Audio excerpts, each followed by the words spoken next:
विश्वासर गभीरता। जड़े अत्यंत धनी व्यक्ति थिले। से थिले जड़े सरल।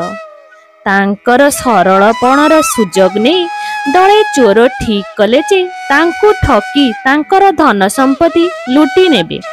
सेथिपाई सेमाने निज दलर जड़े युवकंकु बाछिले जे थिला अत्यंत चतुर।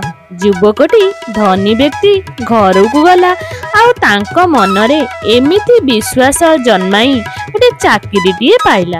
अल्प दिन रे युवक निज व्यवहार और निज कथारे धनी लोकंकु मुग्ध कला।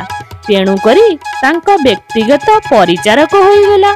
से निज दल को खबर पठाइला जे अल्प दिन अपेक्षा कर, मु बुढ़ा घरे पलाकना बुलाई देबी। किछि मास भितरे सेही युवक धनी लोकर एते विश्वास होइगला जे ता पाखरे आउ किछि लुचा चोरा रहिलानी। शेषरे एमिति एक समय आसिला जेतेबेले से जानिला से विष देले भी मालिक कौनसी प्रश्न न करी पी जीव।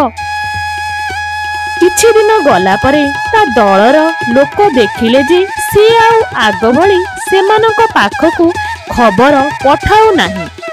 दलपति कहिला जे बोध हुए से ता उद्देश्य कौन भूली गलानी। तेणु दल पक्षरु युवकंक जने सांग आसी तांको भेटिला आउ कहिला एबे हेउची ठीक समय, दिन ठीक कर, आमे माने आसी काम सारी देबा। युवक टिके समय नेले आउ कहिला ना आउ ठिकना समय केबे भी आसीब नाही, कारण एमिति गभीर और खांटी विश्वास भंग करने को मोर साहस हेउ नहीं। तेणु मु मारी पारिबी नाही।